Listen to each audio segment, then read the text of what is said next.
Assalamualaikum warahmatullahi wabarakatuh.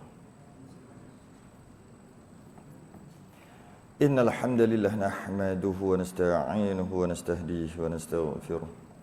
Wa na'udzu billahi min shururi anfusina wa min sayyiati a'malina. Man yahdihillahu fala mudilla lahu wa man yudlil fala hadiya lahu. Asyhadu an la ilaha illallah wahdahu la syarika lahu.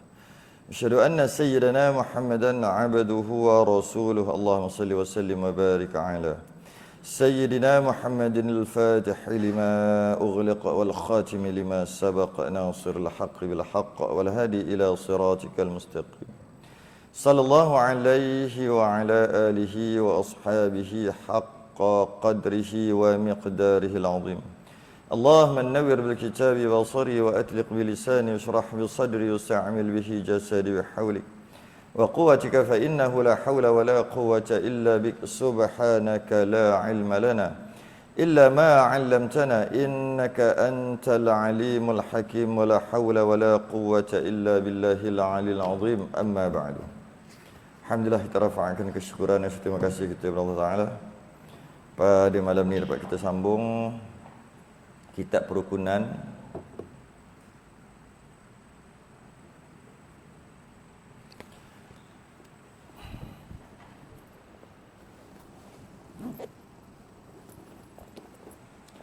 muka surat berapa ni?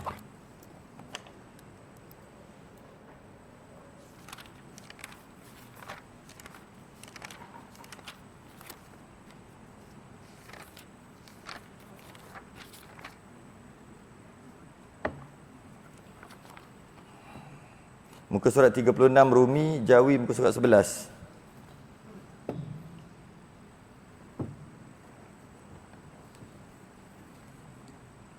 Hmm.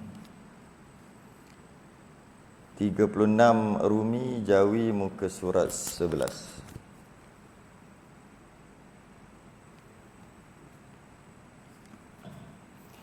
Membicarakan tentang perkara yang membatalkan wuduk. Perkara yang membatalkan wuduk. Perkara yang membatalkan wuduk yang ketiga.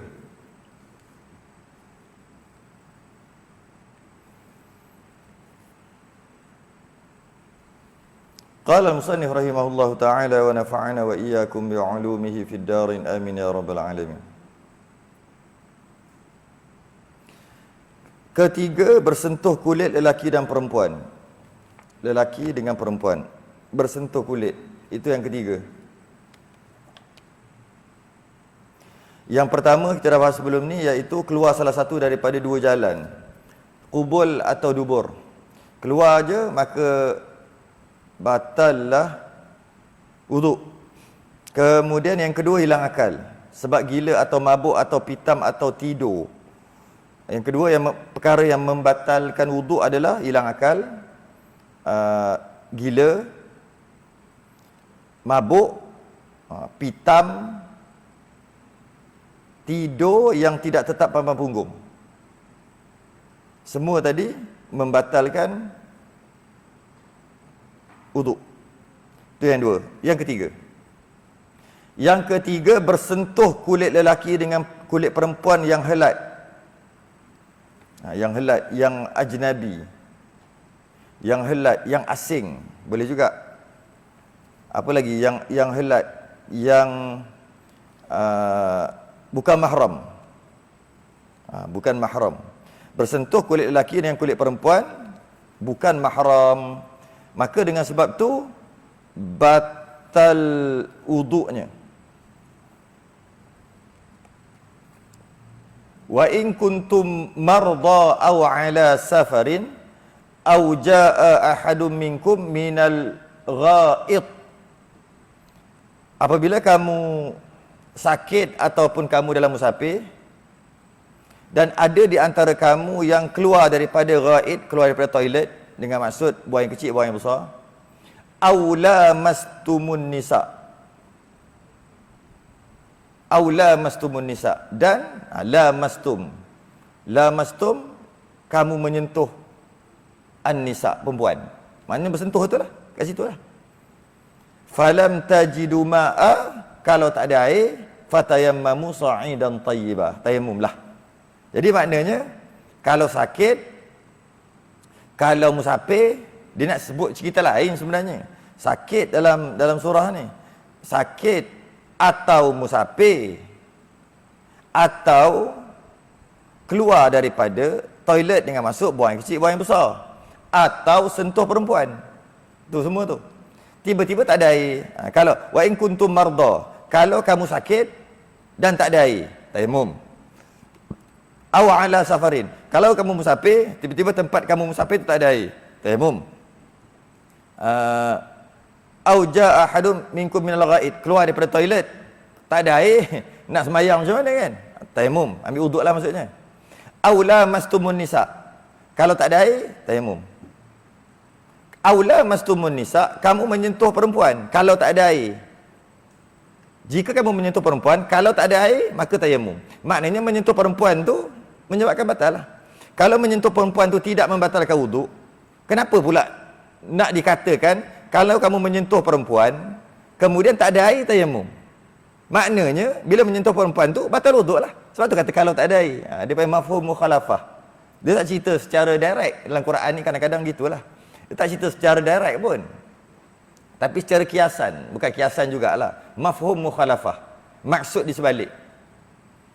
Kalau tak ada air, kalau sentuh perempuan, dia tak kata batal wuduk.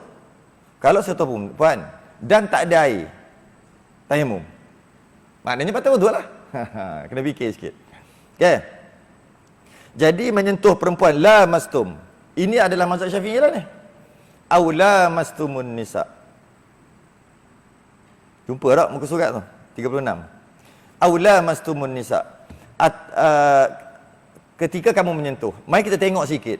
Berbeza mazhab, berbeza hukum. Yang menariknya, menyentuh perempuan ni, mazhab Syafi'i aja yang sentuh perempuan, batal wuduk. 3 mazhab lagi, sentuh dia ada kait. Jika, bukan, 2 mazhab, mazhab Hanbali dan mazhab Maliki, jika sentuh, ada syahwat, baru batal. Sentuh, tak ada syahwat, tak batal. Mazhab Hanafi, sentuh, syahwat ke, tak syahwat ke, tetap tak batal. Nampak? Tiga lah kita kata. Mazhab Syafi'i, sentuh, tak kira, janji sentuh. Tersentuh, sengaja sentuh, tak sengaja sentuh. Janji sentuh je perempuan, batal. Mazhab Hanbali, mazhab Maliki, sentuh, tak ada syahwat, tak batal. Ada syahwat, baru batal. Mazhab Hanafi, sentuh, batal. Syahwat ke, tak syahwat ke, tetap batal. Bukan, syahwat ke, tak syahwat, tetap tak batal. Terbalik daripada mazhab Syafi'i tadi. Menarik lah kalau kita perhatikan, menarik. Kenapa menarik? Sebab 3 mazhab tu beza. Malah mazhab Hanafi, mazhab Maliki dan mazhab Hanbali dia dekat-dekat sikit. Bezanya ada syahwat tadi kan dengan tak ada syahwat. Mazhab Syafi'i dia kira batal terus. Rupa-rupanya bila kita kaji balik, terjadinya perbezaan tadi, khilaf tadi, kerana ayat Quran tadi itulah. Falam tajidu ma'a fatayammamu sa'idan tayyiba aw lamastumun nisa. Bila dikaji lamastum dengan lamastum, ada qiraat membaca lamastum. Qiraat kita Hafs an Asim yang kita nak baca ni, qiraat Hafs an Asim. Dia ada lagi 7 qiraat, ada setengah kata 10 qiraat. Baca tu lain sikit bunyi sikitlah. Qiraat kita baca lamastumun nisa. Kan Maliki yaumiddin kan biasa kita dengar kan, itu kita kenal lah. Wadduha jadi wadduha. Itu semua qiraat yang lain. Dalam qiraat yang lain bacaannya bukan aula mastumun nisa, dia lamastumun nisa. Lamastum bukan lamastum. Lamastum lam alif, ada alif. Lamastum lam saja. Okey. Kenapa berbeza khilaf tadi? Kerana berbeza cara baca lah. Baca lamastum dengan lamastum. Imam Syafi'i baca lamastum. Kita baca lamastum. Ikut qiraat lah. Mana-mana boleh. Cuma bila berubah walaupun satu huruf, tambahan walaupun satu huruf, panjang lamastum, maka berubah makna. Bila berubah makna, maka berubah hukum. pada ulama yang membaca lamastum macam kita baca, lamastum dengan maksud sentuh menyentuh. Dia macam qatal. Qatal ni bunuh. Qa tambah alif, qatal. Bunuh membunuh. Kalau qatal, qatala. Qatal tak ada alif, qatal aja. Kalau qatal maksudnya bunuh. Kalau kata dia tu qatal, maknanya dia telah dibunuh dan dia tidak cuba untuk membunuh yang orang nak bunuh dia. Senang cerita, tikam kat belakang. Faham? Itu qatal. Tapi kalau berdepan, aku nak bunuhmu, mu nak bunuh aku, dia panggil qatal. Kerana membunuh, akhir sekali salah seorang terbunuh. Okey. Macam tu juga lamastum. Lamastum sentuh. Lamastum sentuh menyentuh. Maka pada mazhab Syafi'i dibaca lamastum dengan maksud sentuh. Mazhab lain baca lamastum sentuh menyentuh. Mazhab Hanafi baca lamastum dengan maksud sentuh menyentuh dengan maksud bersetubuh. Sentuh menyentuh perempuan, sentuh menyentuh. Perempuan sentuh laki, laki sentuh perempuan. Pada mazhab Hambali dengan mazhab Maliki, lamastum dengan maksud sentuh menyentuh dengan maksud syahwat. Pak, kalau boleh nak kira-kira tiga-tiga boleh. Lamastum sentuh, lamastum sentuh menyentuh. Sentuh menyentuh jadi boleh masuk dua. Yang pertama syahwat, yang kedua bersetubuh. Maka sebab tu jadi khilaf. Lepas tu kalau kita jangan pelik bila ada bersentuh ke apa ke, dia salam dengan isteri, suami isteri ke, tak batal wuduk, mazhab dia. Malah jangan pelik lah, kita kat Mekah pun bila dekat tengah tawaf dekat Kaabah tu pun mutawif duk cakap kalau sentuh pun tak batal. Tak batal mengikut mazhab lain lah. Mazhab kita batal. Dalam keadaan darurat lah tu, nak pergi keluar ambil wuduk apa semua. Kan? Nak pergi WC 3 kan, kat luar tu jauh. Menapak. Masuk-masuk baru nak tawaf 2 3 kena lagi. Keluar balik. Menapak lagi. Masuk balik. Akhir sekali nak buat 7 kali tawaf tu mau berjam. Dia jadi masyaqqah. Bila macam tu maka guna mazhab lain, iaitu kalau sentuh tak batal kerana tak ada syahwat. Malah pada mazhab Syafi'i sendiri berlaku khilaf sebenarnya, iaitu pendapat mu'tamad sentuh aja batal wuduk kedua-dua, janji sentuh. Pendapat dhaif dalam mazhab Syafi'i, tapi mazhab Syafi'i juga pendapat kedua dalam mazhab Syafi'i. Apa dia? Hanya yang menyentuh saja batal, yang disentuh tak batal. Itu mazhab Syafi'i juga. Jadi maknanya menyentuh perempuan batal wuduk ni sangat minoriti. Nak banding 4 mazhab dia kecil. Kalau nak kira persen, dia duduk saya rasa dalam 15% saja yang mengamalkan itu, yang berpendapat begitu. 15% saja daripada 100%. 85% lagi kata tak batal. 85% pula bagi 3. Yang kata sentuh menyentuh syahwat pun tak batal. Ada sebahagian. Kita letaklah, saya tak erti nak letak 30% ke berapa. Mazhab Hanafi banyak mana. Mazhab Maliki dan mazhab Hanafi mengatakan sentuh menyentuh syahwat, ada syahwat batal, tak ada syahwat tak batal. Mazhab Syafi'i, sebahagian daripada mazhab Syafi'i yang menyentuh saja batal, yang disentuh tak batal. Dan sebahagian kecil daripada mazhab Syafi'i, bukan sebahagian kecil, sebahagian besar daripada mazhab Syafi'i sentuh tak kira macam mana, batal.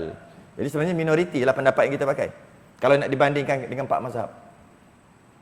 Minoriti, itu je nak kita tahu, minoriti. Jadi kita nak amal mana? Amalan kita dah lah, kenapa nak tukar-tukar? Ini sekadar pengetahuan am aja. Nanti nak tukar lepas ni, nak pergi masjid, nak salam dengan isteri dulu. Mana salam, nak pergi masjid dah ni. Salam, semayang, tak ambil uduk dah. Jangan buat gitulah. Janganlah kita buat gitu. Cuma nak bagi tahu inilah pengetahuan am. Supaya kita lebih matang lah bila kita tengok kan. Kalau kita bercampur dengan orang Bangladesh ke apa kan.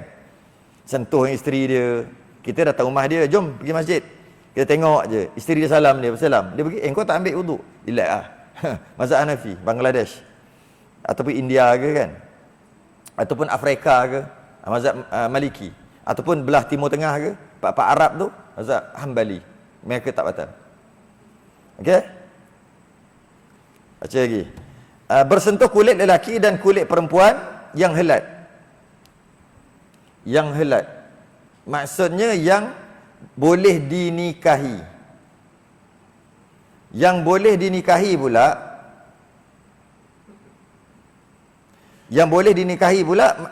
baru batal. Yang tak boleh dinikahi dengan maksud mahram. Mahram tak batal. Mahram boleh jadi macam mana?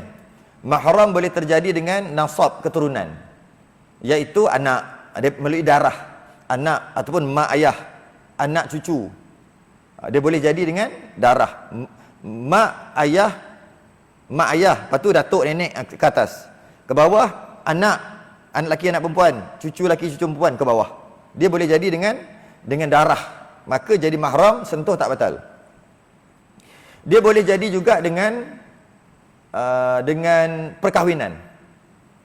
Dengan berkahwin je menyebabkan jadi mahram.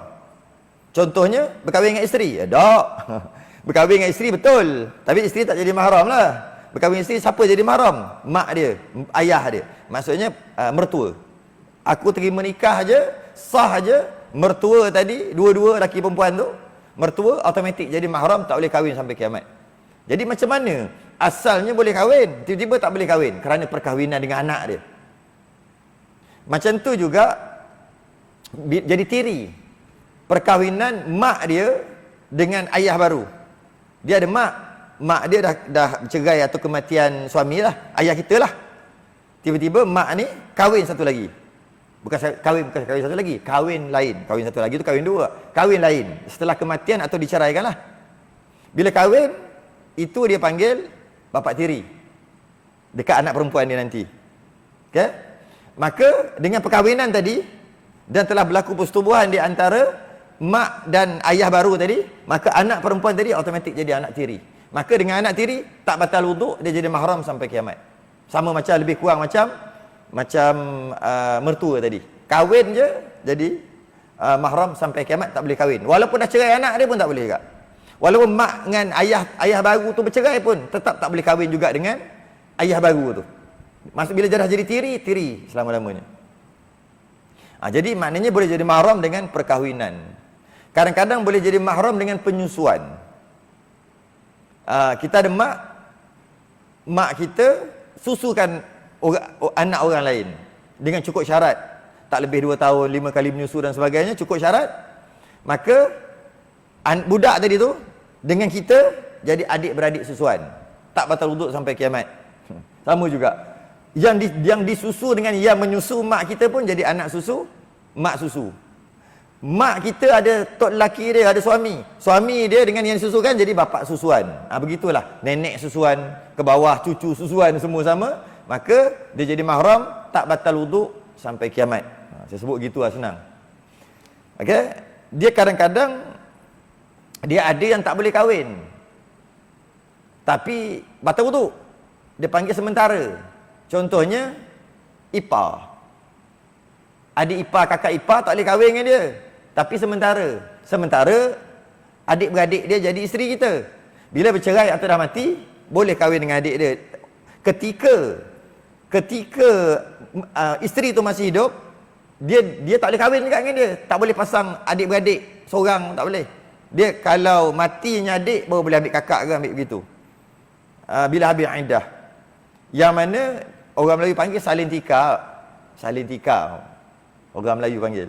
Maknanya dah kahwin dengan adik dengan kakak, meninggal, habis iddah apa cukup semua, dia kahwin balik dengan yang adik-beradik yang lain. Tapi ketika isteri itu menjadi isteri, ketika itu tak boleh kahwin adik-beradik dia yang lain. Tu tak boleh kahwin juga, tapi bukan mahram. Jangan salah faham, takut nanti kan tak boleh kahwin kata. Tak boleh kahwin kan jadi mahram. Takut silap faham. Kan tadi dengan mak mertua kan tak boleh kahwin, maka mahram. Maka dengan tu dah tak boleh kahwin dengan adik-beradik isteri ni, tu ipar-ipar ni mahram ah? Bukan. Itu mahram sementara.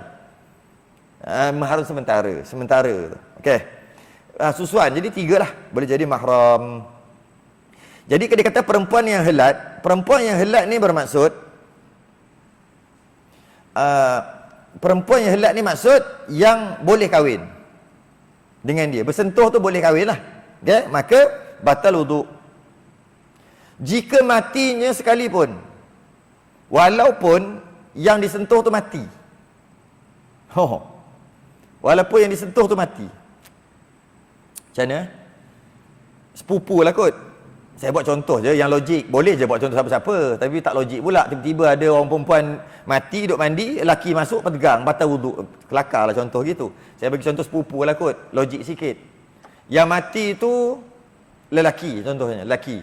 Sepupu dia perempuan, duduk luar. Lepas habis siap mandi apa semua, dah diwudukkan semua, jenazah tu telah diwudukkan, dan perempuan dari sepupu dia pun ada wuduk.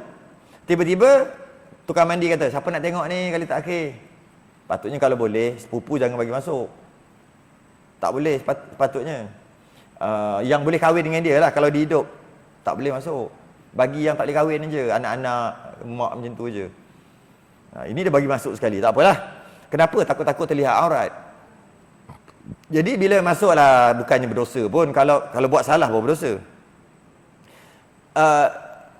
Sepupu yang perempuan ni masuklah, tengok, Allah sedihlah, sepupu aku dah meninggal. Masing-masing ada wuduk, yang mati pun ada wuduk, dah telah diwudukkan, yang hidup pun ada wuduk. Kemudian dia nak belek sikit, nak tarik sikit sebab tak nampak muka, pap terkena. Batal wuduk? Batal juga. Lepas tu dia kata mati sekalipun. Jikalau mati sekalipun. Cuma yang batal tu yang hidup aja, yang mati tak batal. Yang hidup je batal. Yang lelaki, perempuan tadi dia nak pegang Quran ke apa, ambil wuduk lain. Yang jenazah tadi tak, sebab dia bukan mukallaf dah. Dia ada wuduk dah selesai. Dia takkan batal wuduk dia. Ini antara teka-teki yang orang dulu buat tu lah. Orang dulu buat teka-teki kan. Bersentuh lelaki perempuan boleh kahwin, tapi tak batal wuduk. Puah fikir. Bersentuh lelaki perempuan boleh kahwin, tapi bukan isteri lah. Kalau isteri tu dah kahwin kan, boleh kahwin, tapi tak batal wuduk. Tak jumpa cari. Boleh kahwin tapi tak batal wuduk. Aduh, itulah dia. Seorang mayat, seorang hidup. Okey. Teka-teki macam tu lah kena buat kat anak-anak cucu-cucu. Barulah ada hukum dalam tu. Ini buat teka-teki pelik-pelik. Buat teka-teki macam tu lah. Okey. Dengan sengaja atau lupa. Sama ada yang bersentuh tadi, sengaja dia sentuh, ataupun dia tersentuh, dia tak kira. Tak batal, tadi tak sengaja tersentuh. Tak. Sengaja atau tak sengaja. Sengaja sentuh batal, tak sengaja pun batal. Sentuh apa? Lelaki dan perempuan tadi ni. Dengan anggota yang lain daripada pada anggota yang lebih sekalipun, okey. Dengan anggota yang lain, tu sekejap lagi kita bahas. Pada anggota yang lebih sekalipun. Jika yang bersentuh tu anggota lebih. Contohnya jari dia ada, bahasa 5 dia ada 6. Sentuh yang ke-6, batal juga. Ataupun tangan dia, satu tangan ni keluar tangan satu lagi. Sentuh tangan satu lagi, batal juga. Kalau kepala ada 2, kan ada kembar tu kan. Sentuh kepala satu lagi tu, bukan kepala ni, pun batal juga. Dia anggota lebih. Kaki ada 3. Cabang keluar kat tu. Kaki lebih tu pun batal juga. Dia bukan kata ini bukan kaki betul, ni kaki lebih. Kaki lebih tu kaki betul juga. Tak batal lah wuduk. Batal juga. Anggota yang lebih sekalipun.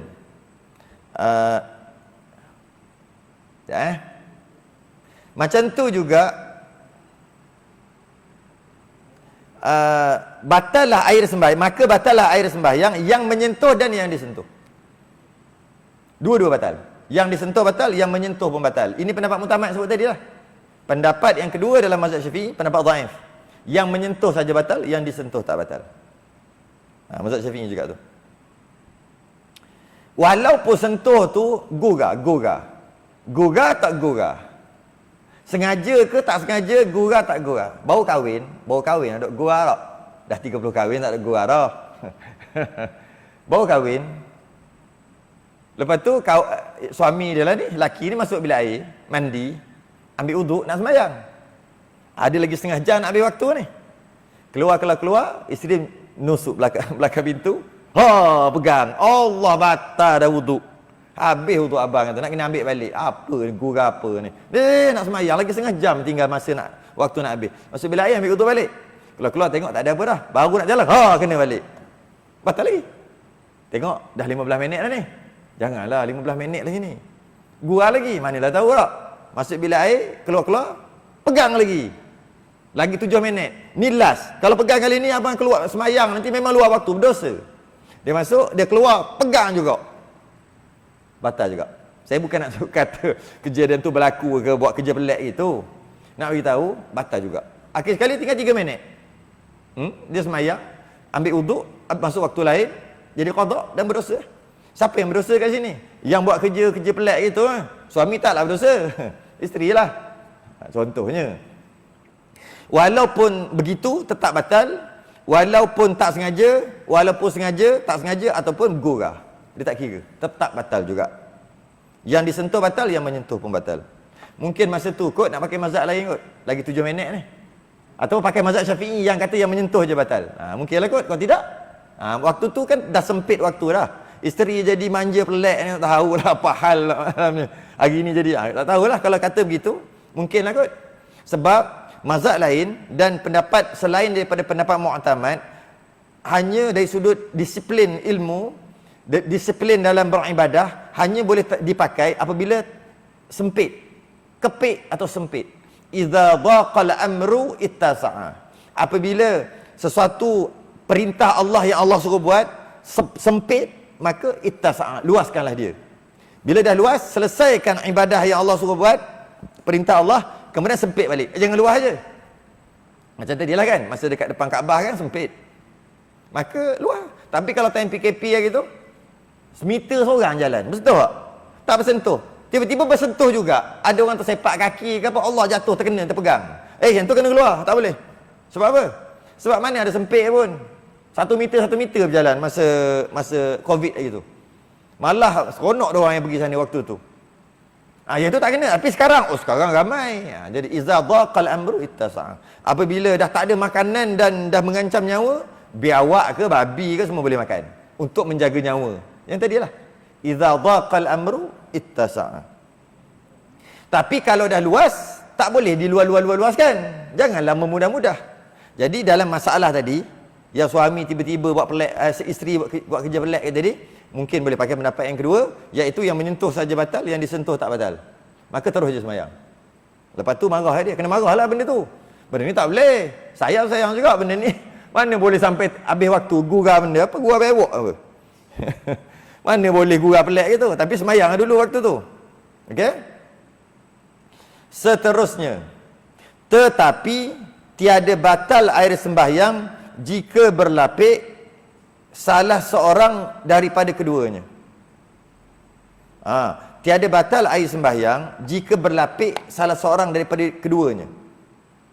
Kalau salah seorang tu berlapik, maksudnya bukan kulit ke kulit lah. Yang batal ni kulit ke kulit. Kulit kena kulit. Habis rambut, nanti kat perenggan bawah ada cerita. Gigi bukan kulit, ada perenggan bawah cerita. Kita cerita kulit dulu. Bersentuh kulit aja, maka batal. Tapi kalau ada kain, dia tak nama bersentuh kulit ke kulit, maka tak batal wudu. Tak batal. Dia sebut di sini, jika berlapik salah seorang daripada keduanya. Bukan semestinya dua-dua berlapik. Salah seorang je. Yang penting tak kena kulit ke kulit. Itulah cukup dah. Maka tak batal wudu. Dengan kain yang tipis sekalipun. Kerana tiada diperoleh mengambil lazat dengan dia. Kerana tak sentuh, tak rasa apa. Berlapik.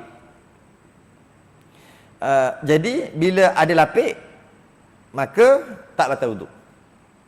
Tapi yang saya perhati dulu-dululah. Sekarang mungkin tak ada dah. Orang salah faham. Dia salah faham macam mana? Bila berlapik tak batal wudu, maka boleh salam. Itu kias ma'al farik dia panggil. Kias batil. Dia kias gini. Orang dulu biasa kias gini. Dia kias macam mana? Oleh kerana berlapik tak batal wudu, maka boleh salam. Laki perempuan cerita ni, laki perempuan. Jangan cerita laki-laki perempuan. Laki perempuan. Padahal jika berlapik tak batal wudu, itu cerita berwudu, bukan cerita salam, bukan cerita sentuh, bukan cerita pegang. Tapi dia kias kan.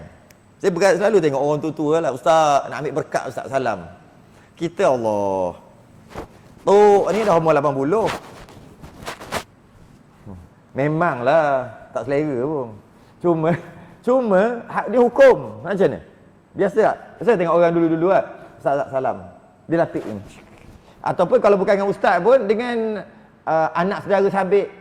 Tahu anak saudara sabik?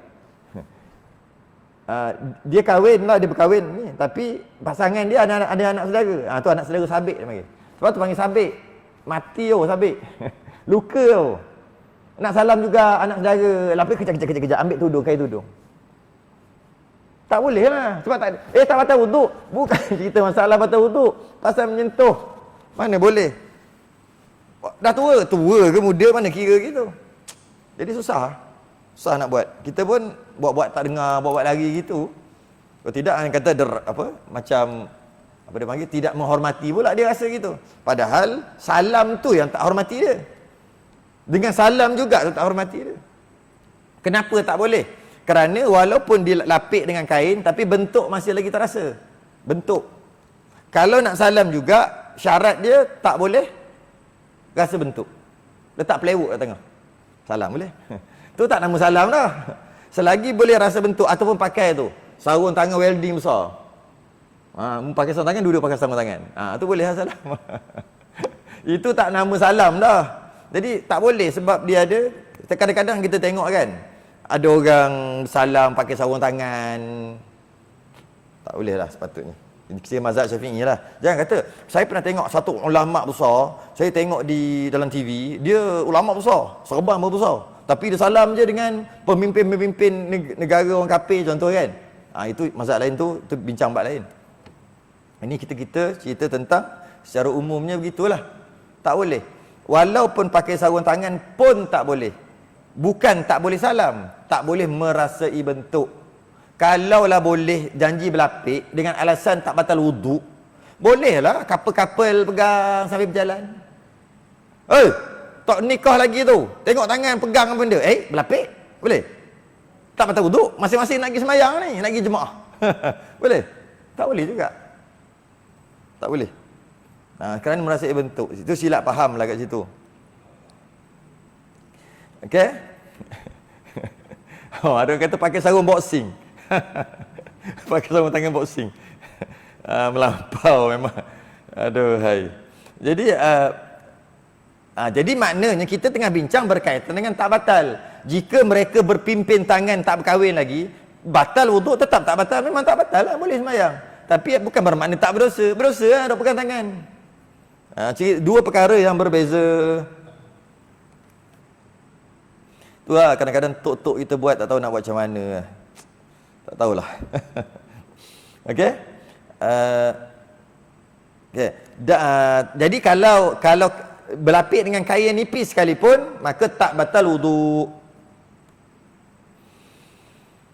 Dan demikian lagi, tiada membatalkan air sembahyang yang menyentuh rambut. Menyentuh rambut. Demikian lagi tiada membatalkan air sembahyang yang menyentuh rambut. Sebab rambut bukan kulit. Makna rambut ni, rambut dengan rambut ataupun kulit dengan rambut, tak batal. Yang batal kulit dengan kulit. Jadi rambut tak ada batal, tak ada masalah. Pegang isteri rambut, tak batal. Sebab dia bukan kulit. Dan gigi. Dia pegang gigi. Dia jenis ni sikit, depan sikit. Congang sikit. Jangan jalan, Allah penat kepau, Allah kena gigi. Kena tak bibir dia? Tak kena, gigi molek-molek kena gigi. Tak tahu tu. Contohlah, gigi. Kuku. Main sentuh, kulit kuku. Tak ada kerja. Tak batal. Ni hukum, bukan suruh buat. Hukum. Okey? Dan tulang. Tak ada dalam kitab itu tulang. Dan tulang. Macam mana tulang? Mungkin dia aksiden tulang terkeluar tak? Macam tu kot, jalan-jalan kepuk kena kan. Kena tulang tak batal. Yang tak boleh kulit. Apa lagi ya? Gitulah. Bulu mata, bulu ni, bulu kening. Janji bukan kulit. Jika bukan kulit, dia bulu lah. Maka bulu ataupun kuku ataupun jenis tulang ataupun jenis gigi, maka tak batal. Yang batal hanya kulit dengan kulit sahaja. Mana lagi? Dan menyentuh kanak-kanak perempuan bagi lelaki, dan menyentuh kanak-kanak lelaki bagi perempuan, yang tiada bagi keduanya keinginan orang banyak. Susah nak terangkan sikit ni ayat dia ni. Okey? Dan menyentuh kanak-kanak perempuan bagi kanak-kanak lelaki, bagi lelaki. Lelaki dewasa sentuh kanak-kanak perempuan, tak batal wuduk. Ataupun terbalik, dan menyentuh kanak-kanak lelaki bagi perempuan. Perempuan dewasa, kanak-kanak lelaki sentuh, tak batal wuduk. Tak batal wuduk. Tapi dengan syarat. Itu syarat dia.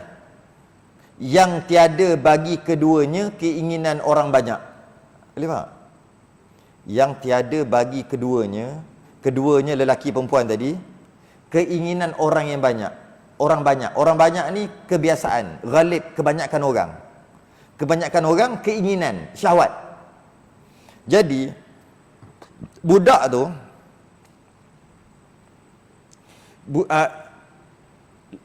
lelaki dewasa, budak tu perempuan yang tak balik. Bila sebut kanak-kanak tak balik lagi.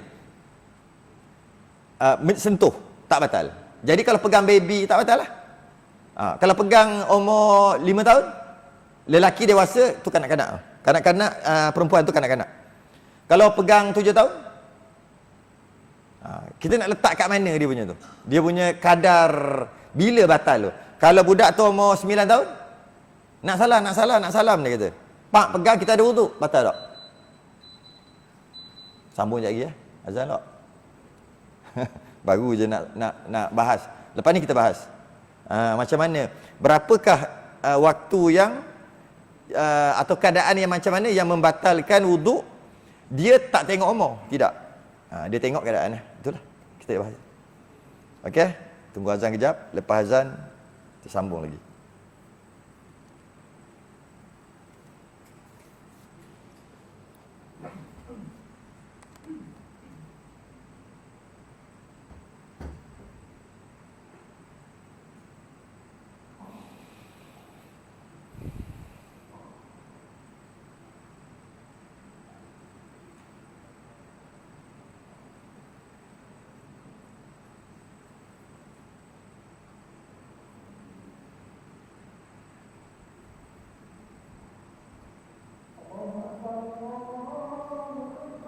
Allah.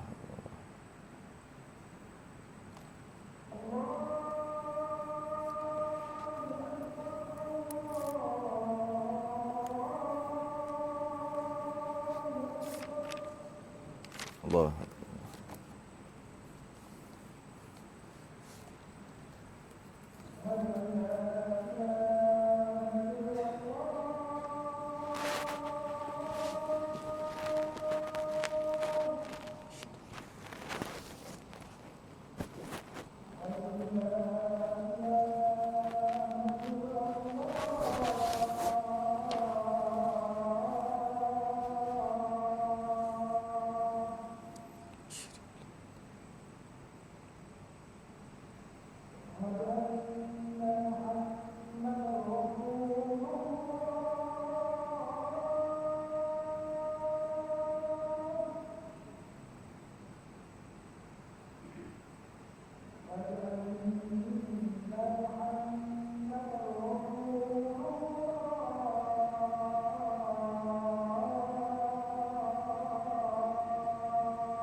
La haula wala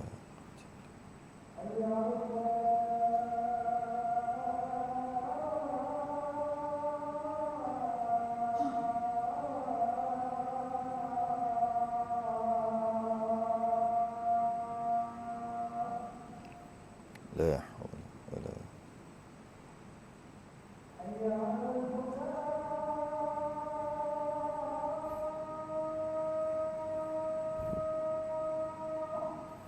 la haula wala quwwata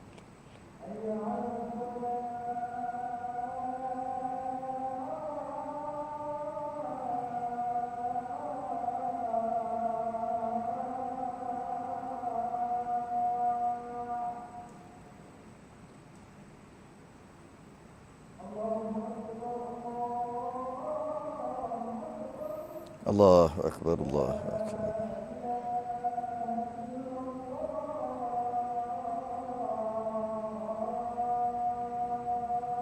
La ilaha illallah Muhammadur Rasulullah sallallahu alaihi wasallam. Allahumma rabb hadhihi al-'ati الشرف والدرجة العالية الرفيعة.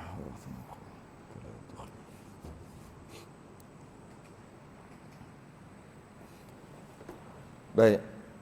Bagi perempuan, lelaki dewasa, perempuan tak balik lagi.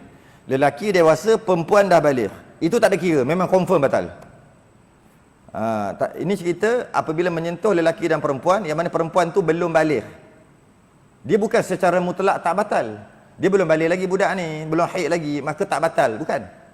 Dia tak semutlak itu.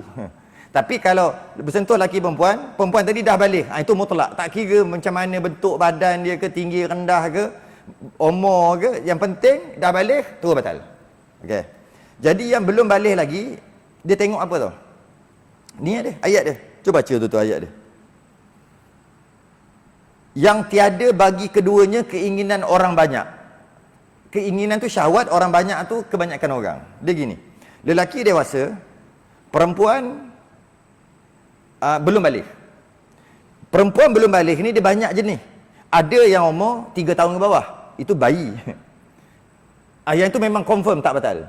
Ada yang sampai umur 6 tahun, tengoklah. Ada sampai umur 8 tahun, 10 tahun, maksimum 15 lah umur. Sebanyak-banyak umur balik bagi perempuan 15 kan. Jadi apabila perempuan tadi, kanak-kanak tadi, dia belum balik, tapi dari sudut tubuh badan dia, besar dia tadi tu, dah jadi macam anak dara. Dah jadi macam jika orang lelaki yang normal, itu orang kebanyakan tu. Orang lelaki yang normal, kalau tengok perempuan tadi yang tak balik budak tadi tu, dah boleh ada syahwat, ada keinginan. Tapi dia tak balik lagi, maka batal wuduk. Tapi kalau budak tu, kalau orang yang nak syahwat yang normal lah, tengok pada perempuan tu, memang kebanyakan tengok, memang tak teringin. Maka, kalau kami ngaji dulu, Tok Guru kata apa? Tak ada gerang. Kalau tengok tak ada gerang. Okay?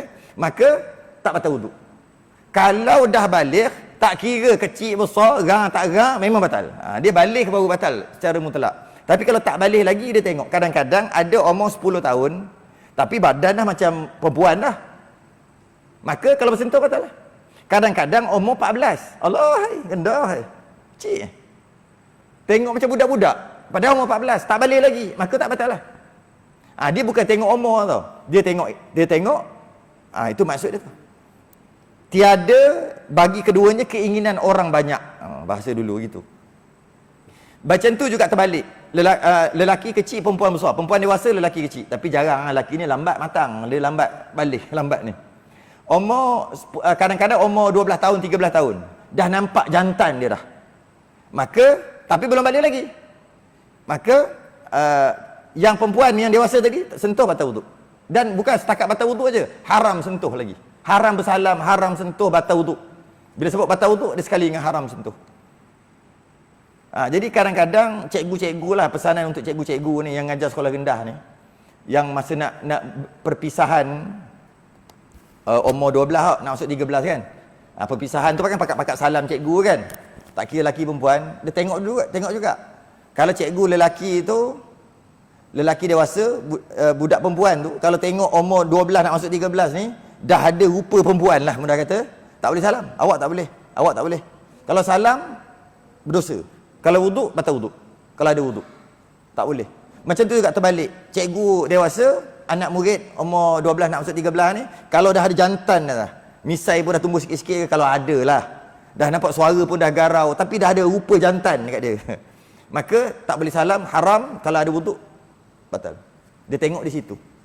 Tapi kawan dia umur 14, Allah, halu kecil, tak batal pula, boleh salam. Mana Haci? Dia tingkatan 2, umur 14. Saya baru nak masuk tingkatan 1. Tak kira gitu. Tak kira gitu. Okey?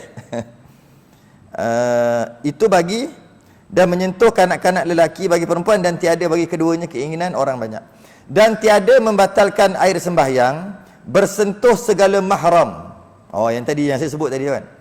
Bersentuh segala mahram sebab sebangsa atau susuan atau mentua atau ibu tiri atau anak tiri. Patut baca dulu baru syarah, dah tersyarah awal lah tadi. Jadi tiada membatalkan air sembahyang kalau bersentuh mahram dengan sebangsa. Sebangsa tu maksud satu darah yang saya sebut tadi, ataupun susuan yang saya sebut tadi juga, atau mertua sebab kahwin, atau ibu tiri. Ibu tiri dengan anak tiri tak batal. Ataupun ayah tiri dengan anak tiri pun tak batal juga. Yang keempat tu yang terakhir tu menjabat. Menjabat tu masuk sentuh. Menjabat tu masuk sentuh. Menjabat kubul atau halaqah dubur manusia. Menjabat tu sentuh kubul, kemaluan depan, atau halaqah dubur. Dubur lah. Yang berkedut tu. Masrabah ada panggil, yang berkedut tu. Okey? Bila bersentuh yang itu, kemaluan depan dan belakang. Belakang tu bukan semua, hanya yang berkedut tu saja. Okey? Sentuh. Menjabat kubul atau halaqah dubur manusia dengan tapak tangan. Manusia kalau binatang tak ada masalah. Kubur dubur binatang tak batal wuduk. Manusia. Sentuh pula dengan perut, dengan menjabat tapak tangan dan perut jari. Dengan tapak tangan dan perut jari. Ini je. Senang kalau kita nak faham, kita lekapkan dua tangan kita. Yang bersentuh tu, itulah yang kalau kena kemaluan depan dan belakang, kubur dubur batal. Manusia. Ataupun nak tengok senang lagi, ambil tepung ke bedak, tepuk. Tengok yang mana kena bedak tepung tadi, itulah kawasan yang kalau kena kemaluan depan dan belakang membatalkan wuduk. Sama ada sengaja atau tak sengaja. Sama ada kemaluan dia atau orang lain punya, tak kira. Yang penting sentuh aja batal. Sama ada duduk bersambung lagi atau dah putus sekalipun. Balik-balik tengok ada aksiden. Nak pergi semayang tengok ada aksiden. Berkecai. Kutik daging satu. Allah terpegang. Allah, kemaluan dia terpegang, batal wuduk. Walaupun putus sekalipun. Janji sentuh kemaluan. Ataupun bayi, dia nak mandikan, ada gugur, bayu keguguran. Dah kecil, halu ni ada orang bayi tu. Halu putih nampak. Tapi tengok masa mandi ke nak banyak, terpegang, batal. Kalau ada kemaluan batal. Jadi dia tak kira, janji sentuh aja. Nampak tak? Dalam masalah batal wuduk budak yang tak baligh tadi, dia tengok kepada besar mana budak tu. Dia bukan tengok umur, tengok besar mana. Kalau kecil dan ghalibnya budak lagi, maka tak batal. Kalau dia dah agak besar badan dia, walaupun tak balik lagi, batal wuduk. Tapi dalam masalah sentuh kemaluan, dia tak kira. Kecil, walaupun gugur sekalipun, batal juga. Walaupun terputus sekalipun, batal juga. Nampak? Dia tak kira tu, dia tak kira dalam masalah kemaluan. Tapi sentuh kan tapak tangan lah. Kalau dia kepik kau ni ke, kepik kau ni tak ada masalah. Kepik kau belakang ke, tak ada masalah lah. Yang penting tapak tangan yang tadi, hanya tu je batal. Lepas tu ada tok guru dia buat teka-teki. Dia kata apa? Kalau sentuh dengan tapak tangan, batal. Macam kalau kita nak kecing, dia kata, jangan sentuh pegang dengan tangan. Kepik lah. Kalau kepik, tak kenalah sini. Kalau kepik, tak batal lah wuduk, dia kata. Betul tak? Tak betul sebab batal lah kecing. Kita, sungguh. Ya betul. Tak batal. Tak batal. Kena ke? Memang betul dari sudut pegang tu tak batal wuduk. Tapi kecing tu batal lah wuduk. Okey. Kalau kat tepi siku ke, kalau gatal gaul dengan siku, tak batal, jangan risau. Gahar dengan kaki ke apa, no problem. Yang tak bolehnya tapak tangan. Okey. Sama ada kubur dubur sendiri atau lainnya atau orang. Jikalau kanak-kanak sekalipun, walaupun kanak-kanak, walaupun anak dia sekalipun, basuh kecing anak dia ke, sentuh, Allah batal wuduk. Batal wuduk. Okey. Dengan disengaja atau lupa, sengaja atau tak sengaja. Jikalau dengan tapak tangan, dengan tapak tangan tadi, lain, tapak tangan lain daripada farash mayat sekalipun, dia sama macam tadi, mayat sekalipun batal juga. Sama jugalah, yang batal tu yang menyentuh, yang disentuh tak batal. Maka batallah air sembahyang yang menyentuh, dan tiada batal air sembahyang yang disentuh mayat tadi. Kalau mayat tadi yang menyentuh saja batal, yang disentuh tak batal. Tapi kalau bukan mayat, bersentuh, dua-dua batal lah. Habis. 4 perkara yang membatalkan air sembahyang wudu. Habis kita, masuk kita yang baru bulan depan. fasal pada menyatakan syarat sembahyang dan menyatakan bang. Oh. Bang, bang. Bang tu azan lah, dan iqamah dan syarat keduanya. Kita akan bahas berkaitan dengan masuk waktu dan azan dan iqamah. Wallahu a'lam. Bulan depan patutnya hari sekali lagi kan? Tak ada, saya di luar kawasan hari Sabtu ni.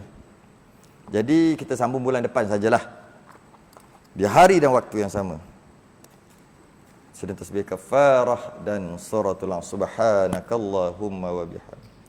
Asyhadu an la ilaha illa anta astaghfiruka wa atubu ilaik. Bismillahirrahmanirrahim. Al-'asr. Innal insana lafi khusr illa alladhina amanu wa 'amilus solihati wa tawassaw bil haqqi wa tawassaw bis sabr. Assalamualaikum warahmatullahi wabarakatuh.